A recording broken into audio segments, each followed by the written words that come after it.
At the time, I did not even know about the concept of Ikigai. But somehow my choice of topic for my final master's degree thesis aligned with its principles. Spoken to many of the community members and the leaders to find out what are the challenges that are here in this rural part of Central Province, Kabwe. And so you can see this is one of the houses that we have visited, Mawalanga Hoko. This is some of the animals that we have here, some of our livestock and different kinds of crops. And the main problem that I've gotten as we've spoken to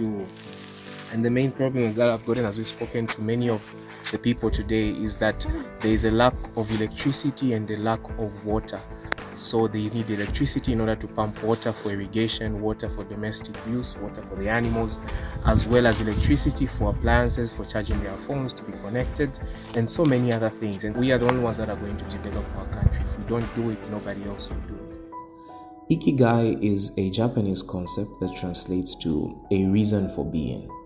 It represents the intersection of what you love, what you're good at, what the world needs, and of course what you can be paid for. Essentially, Ikigai is about finding purpose and fulfillment in life by aligning your passions, your skills and values with your work and contributions to society. When these elements overlap, you find your Ikigai, leading to a more meaningful and satisfying life. So, what is the topic I work on? Simply put, it is about how we can provide clean drinking water from very salty seawater or groundwater using the power of the sun in a cheap and environmentally friendly way. Mostly relevant for people in remote areas like deserts and islands, but also for urban towns. Take a look at this picture.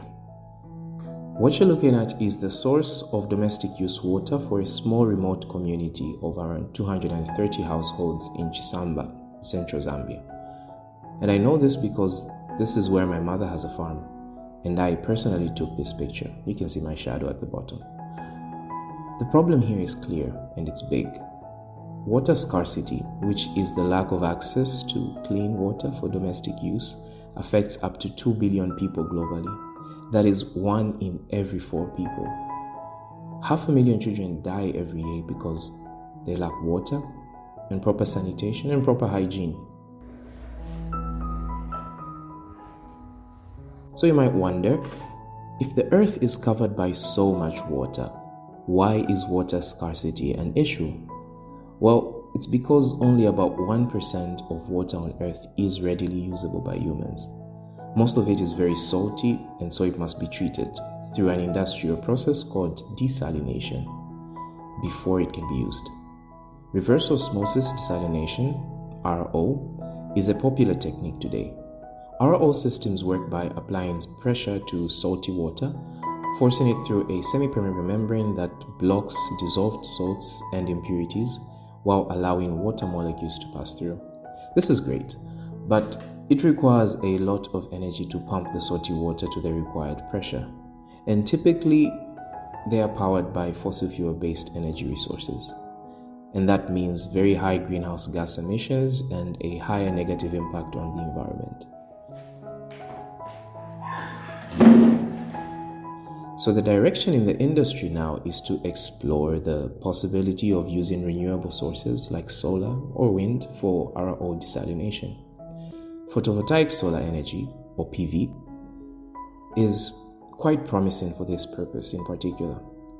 The integration of PV with RO is known as PVRO technology, PVRO. But PV production varies significantly during the day, and it's less stable than fossil fuels, which makes it quite difficult to integrate with RO desalination. Using energy storage, batteries, can help mitigate this. But again, batteries are typically very expensive and they work inefficiently in hot, arid climates where desalination is usually needed, making them inconvenient for this application.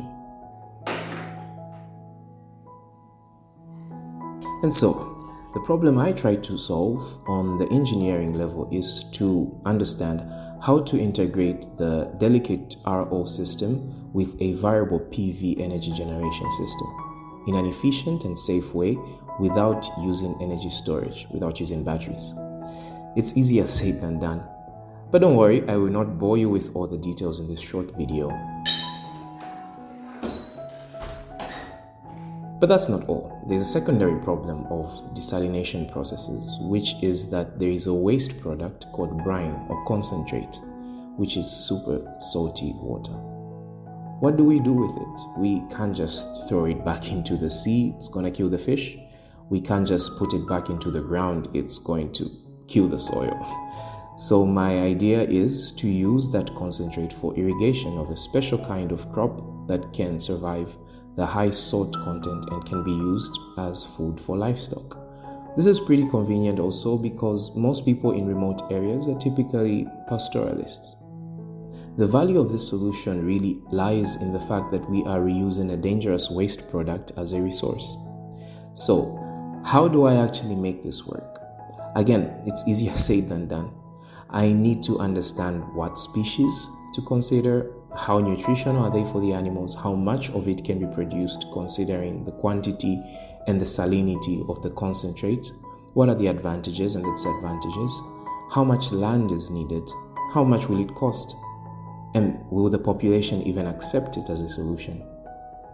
I must say this part of my thesis is a little bit outside my specialization as an energy engineer, but problems in real life often require multidisciplinary solutions, and I am excited to see this blend of desalination and agriculture.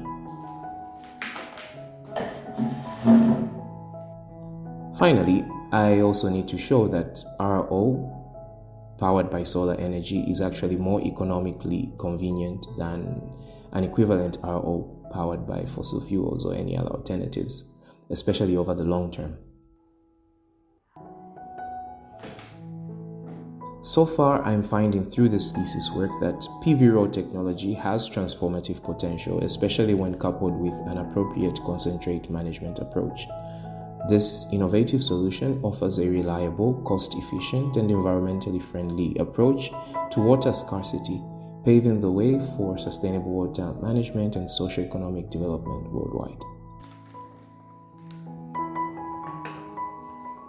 And so, reflecting on my choice of thesis topic, I am quite confident to say that it is something that I love to do for sure, especially on the PV part. It is something that I'm good at. I took a class on PV science and technology where I got the highest mark with honors, which was the best mark of all the courses I took. It's also something that the world definitely needs. And fortunately, I collaborate with a company that's willing to compensate me for it. And so I guess I might just find my Ikigai in this line of work.